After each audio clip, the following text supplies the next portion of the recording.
Welcome into the 305 guys on the 5 Reasons YouTube channel. I'm Ethan Skolnick. You can follow me at Ethan J. Skolnick on the 5 Reasons Sports. We got Pop-Tart enthusiast Alex Donno. You can follow him at Alex Donno. We'll get to today's topic here in a second. Before we do, I want to tell you about a great sponsor of the 5 Reasons Sports Network and this particular program. It's Prize Picks. Use the code 5 FIVE. Put down $5. Get $50 to play right away. There was a lot to play on the board yesterday with all those NBA and NFL games. Again, you can play across the sports spectrum. You now can play up to 6 players again. If you want to really take your shot, we had our guy Alex Toledo trying to hit a 6 for 6 the other night. He was 5 for 6 and then ended up getting a reboot on LaMelo. You can play that as well. So you can play across the sports. Again, is legal in the state of Florida. That's right. Yes, legal in the state of Florida again. Use the code 5, play it. You get $50 to play right away. Now, if you've been playing Tyreek Hill this year, you haven't done so well. And I actually saw Travis Wingfield does a great job covering the team. He actually works with the team now, but he had a stat about how Tyreek has averaged like 5 yards against man coverage this year, 5 yards per target against man coverage this year. Like there's been a huge drop off, and these situations are not identical. But you and I were talking about this before the Jimmy Butler stuff really picked up steam again yesterday, and I just released a podcast where I talked about Jimmy specifically with Greg Sylvander for 55 minutes. So we'll try to ration it a little bit on this particular episode. But he probably needed more than 55 minutes to really break it down, too. I'm leaving. I'm just kidding. Yeah, I've had enough. I've had enough. But we will talk about it in some way here. Obviously, we have to. But there are some parallels between. There's parallels between stars, right? And like, at what point it's not worth the trouble anymore, or the performance is starting to tail off, and then the decisions you make as an organization based on that. So in one case, in the Dolphins case, you have Tyreek Hill, who the Dolphins did decide to pay. They did extend this past offseason, and they have not gotten production for it. He's had a very uneven season. Is it only two 100-yard games at this stage? I think he had the one in the opener after the arrest at the stadium. He actually had a 100-yard game there. And then I think it's just one more against that he went Jets, over 100. He had one in the overtime game. He had a 100-yard game. Right. Okay. That's right. He went over in the overtime game. They ended up winning with Smith making the plays in the overtime. Right. So he's had two 100-yard games. On the face of it, I understand that he opens up things for other people. I get that. I know with coverages and everything that one of the reasons the tight end has had such a big year is because of all the attention that's still paid to Tyreek, but also you're looking at the last 2 weeks. Tua is 5 of 14 when he targets Tyreek, which is awful. It had 3 interceptions as well in that sense that were targets of Tyreek. Whereas he's completing like 78% of his passes when he throws to anybody else, anybody but Tyreek. And we're not talking about the greatest receiving core in the world. Again, when you take him out of it and you didn't have Waddle available in the last game. And so they have not gotten performance commensurate to payment. And in the Heat's case, this whole thing started with Jimmy Butler, and we can talk about the specifics of everything that's going on right now. This all started because the Heat did not want to extend Jimmy Butler at the amount of money that he was asking for, and they didn't want to do it in part because they believe that his production going forward, not for what he's done before, but going forward, Alex, would not match the pay that he was asking for. We can ask whether that was the right thing to do or not the right thing to do, and it was just 1 year extension really because they were ripping up the option year and would just have to give him $3 million for that first year. But before we got into the who's Bernie talking to or not talking to and which teams want Jimmy and whether or not the Heat are open to listening, this all started because the Heat didn't want to extend Jimmy Butler because they did not think he would be available or consistently impactful enough to be worth that kind of money going forward. And the reality is this season, although Jimmy's been very efficient in the games that he's played, they've kind of been right. He's going to miss another game tonight for I heard he got IV fluids, yes, but I mean now it's return to competition conditioning. I've never even heard of that. He's going to miss 8 games out of 28. Whether he's angry, whether it's his ankle, whether it's his stomach, whatever it is, he has not been consistently available. He's on pace to play basically 55 games. So I'll get into this with you. Do you ever feel that the Dolphins paid Tyreek because for what he's done, but also what they thought he was going to do, right? The Heat would be paying Jimmy in the same sense. Do you ever think it's right to pay someone for what they've done as opposed to what you think they will do? Very, very, very rarely. I think the only time you make an exception is for extraordinary sentimental reasons, because a lot of people thought in hindsight they should have accommodated Dwayne Wade before he left for Chicago, primarily based on what he had done. And it ended up working out from a sentimental standpoint because a couple years later, Wade was back. He got to finish his career here. But for as much as Jimmy has been a huge part of this organization, he doesn't have the Dwayne Wade impact on this community. So I believe the right thing to do is not to pay someone based on what they've done. And that was the Heat's actions. They're obviously hesitant. We're hesitant to give Jimmy a long-term extension based on his age and what he's done previously. Now, as far as this whole situation, I know it's probably not this simple, Ethan. But I've got to think Pat Riley has himself to blame a little bit for the distraction. Because, I heard Eric Spoelstra's latest comments basically saying, like, hey, I wish this thing could have stayed in-house and that it didn't become such a national story. And obviously, actions speak louder than words, you would think. And the Heat's actions to not extend Jimmy are a factor here. But I still go back to what Riley said in May when Pat Riley was so open in talking about the Butler situation.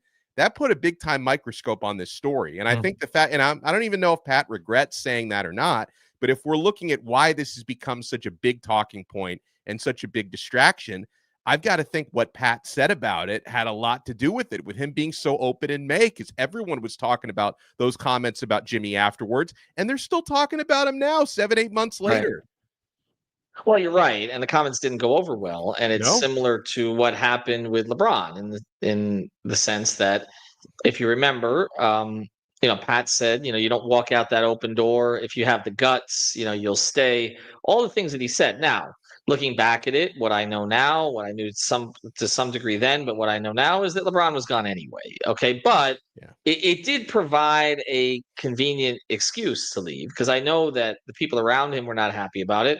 Pat said something else in that particular press conference that irritated LeBron, which was he revealed, and he was just he wasn't trying to cause any trouble, but he revealed that Savannah was pregnant, which was not something that LeBron necessarily wanted out there. And he was very private about that. And Pat just kind of blurted it out during the press conference. And I remember talking to somebody that night saying, oh, Pat stepped in it there. And I did talk to people about his comments about Jimmy on the day the day that Pat spoke about this in May and spoke about Jimmy and talked about availability. And I reported at the time that his people were not happy about it, that Jimmy was not happy about it. The comment, I know this came out yesterday, and Barry and Anthony reported that we've been reporting this, and I know that they knew this prior to this, that Jimmy wasn't happy about Pat not being happy about the comment about Boston. And if we'd been healthy, if we'd been in there, okay, we would have beaten them. That wasn't the only thing that made Pat unhappy that season. Pat didn't like the emo Jimmy thing at all.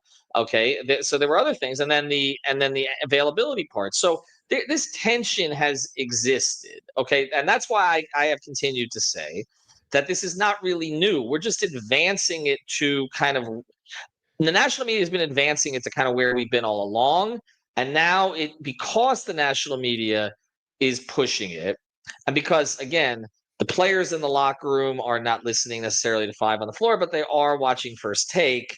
Now it's gotten a life of its own where it's starting to feed on itself, Alex. It's starting to feed on itself. And now this is like a train that can't be stopped. And that's why we did a podcast on this morning where Greg thinks they're going to trade him by the deadline. I don't. Okay. My lean is still that they don't, because I think they're dug in on this based on the people I've spoken to, and they feel like they have almost as many good options after the season as they do now. So let it play out. But again, these things become self-fulfilling, and as it becomes uglier and uglier and uglier, and if he doesn't get back on the court soon, then at a certain point, the Heat's position on that may change, which may be the object here for Jimmy to be trying to get it to change. I'll tell you what it's not going to change on, Alex. It's not going to change on giving him that extension. Like that ship has, if it hadn't sailed already, this activity out there and the public swirl, Jimmy not being as available as they want him to be, like, it's not going to make them want to give him the extension he's asking for. The thing they were open to was after the season, maybe giving him similar money to what he wants, but spread over an additional year so that he kind of gets the money, he gets the going away present, but they have more flexibility. I think that a conversation like that could have occurred. The Heat were open to it, but it may not get there at this point because of everything else that's played out. But getting back to the Tyreek thing, because there is a decision that's got to be made with him too. I mean, they could, unlike with the NBA where you got the guaranteed contracts and there's very little flexibility to kind of make changes. Okay.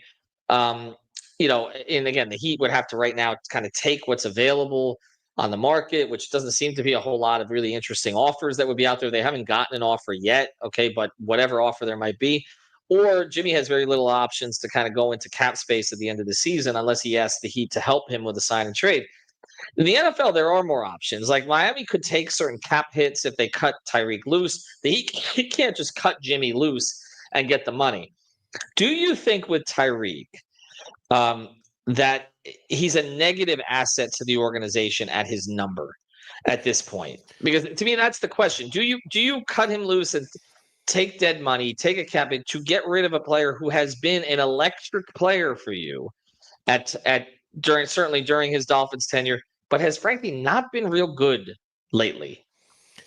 I think making a decision like that when his stock probably won't get any lower than it is right now, I think would be a rash decision, even to make that at the end of the season. And I think what makes this Tyreek Hill conversation even more complicated to me in a way than Jimmy, although the Jimmy thing is also very complicated and nuanced, is that I can understand why, coming off of just last season, why the Dolphins would feel like making a commitment to Tyreek Hill was a wise move. I mean, he's 29 years old last year. I know you can make all the jokes about hitting the wall when you're 30 because he's 30 this year, but at 29, a season ago, Tyreek had his best individual season, was, at one point was on pace for 2,000 yards, was an MVP candidate. That was just one season ago. And I think there's a lot of other stuff going on this year. Now, would I sit here and tell you that Tyreek Hill is worth what he's getting paid right now? Absolutely not.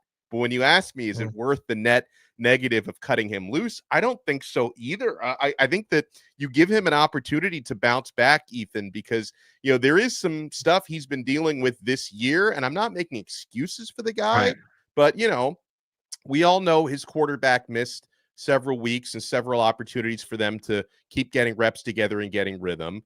Tyreek said something that maybe sounds like a bit of an excuse, but maybe taking too many of those veteran days off has, taken his and his timing away. He also has been dealing with a ligament injury to his wrist, which may be affecting him more than people realize. Now, at certain times, the regression looks shocking because it's not just a matter of him not getting targeted as much, because sometimes Tua will throw him a perfect deep ball and he'll just drop it. Like that's happened several times this year. But at the same time, like, the stock is so low right now, I feel like it can only go up from this point. So I'm not making any rash decisions about Tyreek. If anything, for the Dolphins, this is probably a lesson moving forward. When you're talking about a playmaker whose game is predicated so much on his speed, maybe you take a step back when they hit that 30 mark and say, hey, like, this is not, like Jerry Rice in his 30s, which his game was, not predicated on speed the way that Tyreek's was. This is Tyreek Hill. Maybe we should make a more careful decision next time. But at this point, I'm not sure if I'm ready to make the net negative that you would have cutting him loose. I mean, maybe they should have found a trade partner. Maybe if he finishes the year strong, you can explore that during the offseason. But yeah, I don't, without knowing what the exact numbers and ramifications would be, I would be very hesitant to take that step with him. Well, I think his comments were a little strange the other day. I was there. I was in the press conference, and the thing about, I mean, most veterans want rest days, so it was odd to me that he would cite that, and also ball hitting you in the hands. I don't know what that has to do with the timing with Tua. I mean, somebody's got to explain that one to me. Who's smarter about football, but ball hit him in the hands. Like, I mean, he was running a 9 route. Like, ball hit him in the hands. Like, I mean, some of these other things, like across the middle, maybe he thinks there were opportunities other than those that could have been converted if they were more in sync. But I mean, they've been playing together now for how many games? This is not like he joined the team in a trade last week. It was odd. The other thing about that was Tyreek volunteered to talk in the interview room. He wasn't dragged out there. He volunteered. He talked first. Okay, he wanted to talk, so he wanted to get this out there. It's almost like he wanted, I hate to say it, the excuse to be out there. At the very start of it. Again, we'll get more into the Jimmy situation on the very other side of this break. But I do think with Tyreek, I understand. Again, I don't think you take dead money. And Aaron says in here, I think he's right. There's a team opt out the year after next season, so they would have a little bit more flexibility going forward there. I think the one thing you can't do in these situations is worry about what you gave up to get the guy. Like, that's one of the biggest mistakes that organizations make is like, oh, we gave up this many picks to get Tyreek. Look, Tyreek came in and did what you expected him to do. He did it, okay? But we may be on the other side of it now. And I think that's just reasonable to consider. And certainly, I think you're right about giving money to a speed guy at his age. But I think the other thing to consider is you're building an entire offense around that guy too, is the other part of this. And I think that's where the pivot needs to come.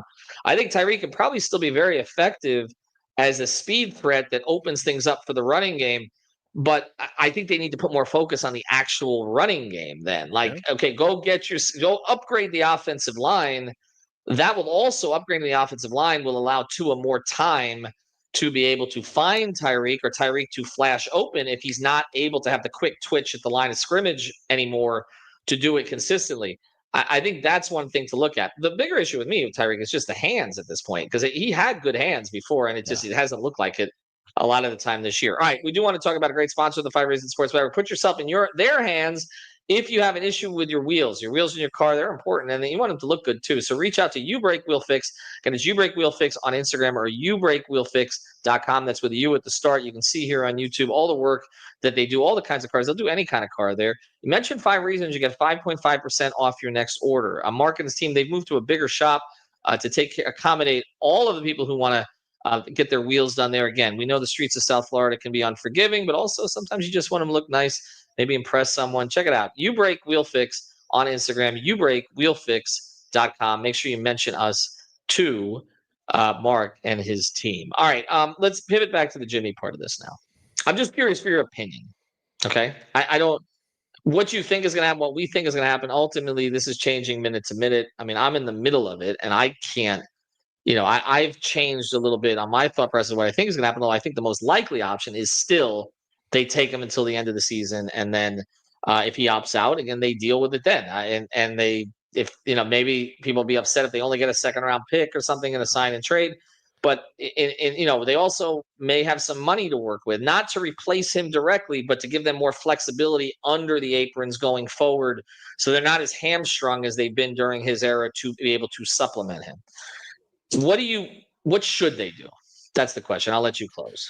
I mean, it sounds to me like a lot of the reasons why they may not trade him have to do with pride and kind of digging your heels into a trench. I don't know if I'm going to take a pragmatic approach. I know that not trading him would not be as bad as some people think, given that really the only team that could sign him into cap space next summer are the Nets. Like, I get that. I don't know. I feel like if you have the opportunity to get something decent for him before the deadline, I would strongly explore a trade. And I know a lot of the language has been tricky. I know that you can say, hey, the Heat are open to a trade when they're open to a trade for anybody on the roster. Depends on what the offer is. So, the aggregators and the talking heads are really making a meal out of this thing by making it sound like he could get traded any second, when basically the Heat are just open to trading Jimmy the way that they're open to trading anybody. But I don't know. I've always been of the mind, like, if you ask me for my knee-jerk reaction, a player who is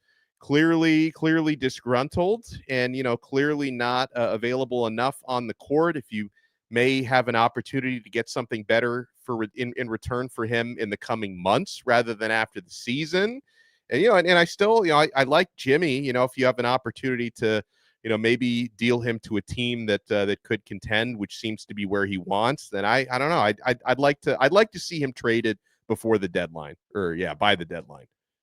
Yeah, it's crazy how we've gotten here, because I think even Heat fans who are Jimmy first, have kind of come to the conclusion that it's better for both parties to separate. And I think it's unfortunate the way this is played out in the media, because I think it has in some ways led to this. I'm not saying that Pat's comments didn't, or that Jimmy's lack of availability didn't, but here we are. I think that, to me, the single biggest concern I have with this is don't get rushed into making a bad move. I mean, and that's what would worry me here. And it's the same with the Dolphins. Is that the Heat are an organization. I don't know so much about the Dolphins in this regard. The Heat have been able to deal with difficult situations in the past. Okay, the Big Three era was the most watched era in basketball history. Okay, they've dealt with that. They dealt with Shaq. They dealt with Bron. They dealt with all these kinds of different things. They dealt with Zoe's illness, Bosch's illness, all kinds of things that they had to kind of hide behind the scenes. They have the same people doing those things as have for the past 25 to 30 years. They're experienced at all this stuff. So I don't think that they'll be pushed into making a bad move for the sake of just getting, because he's become a distraction. And that's the thing I wouldn't do. Make a move because, again, you don't see a path forward with him, and you think that something else can pivot you to something better potentially, even if it takes a little bit of time and you got to take a step back. Don't do it because you feel forced, because this is going to become a circus. I don't think they will do that, but I'm seeing some of the trades that are out there. Like, to me, like trading for Kuminga, who's a player who can't stay in Kerr's starting lineup or rotation because he doesn't seem to do the right things defensively, and then having to pay that guy. Like, I don't like, to me, that's not like, this is like last year where we all talked about they got to get rid of Lowry. They got to get rid of Lowry. He's a distraction. And they ended up, again, I was in favor of it at the time, so I'll mea culpa on it. But like, they ended up basically taking his expiring contract, which was a valuable asset for flexibility and a first-round pick, and they got a guy right now who can't start for them. That's what I would avoid doing. Don't be pressured into doing anything. And I think they're saying and I think doing the right things in that regard. It doesn't mean I think Jimmy will be with them next year. I've tilted now to whether or not it's a trade, a sign and trade, a straight him leaving, which I think is the least likely scenario because I don't see a market for him other than Brooklyn. Right. I don't think he'll be back next year.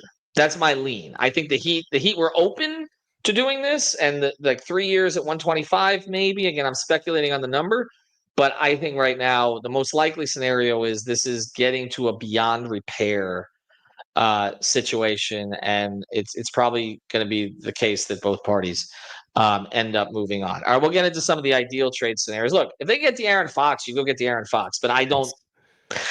All right, the Zion thing has been brought up today, and maybe we'll have to do a podcast on that. There are options out there, but some of the things I'm hearing about, like, I ain't taking Bradley Beal, okay?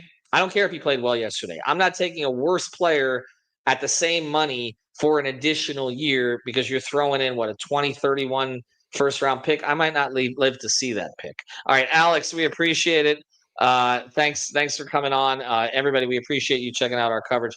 The Five on the Floor podcast on all the Jimmy Butler scenarios. Greg and I did 55 minutes.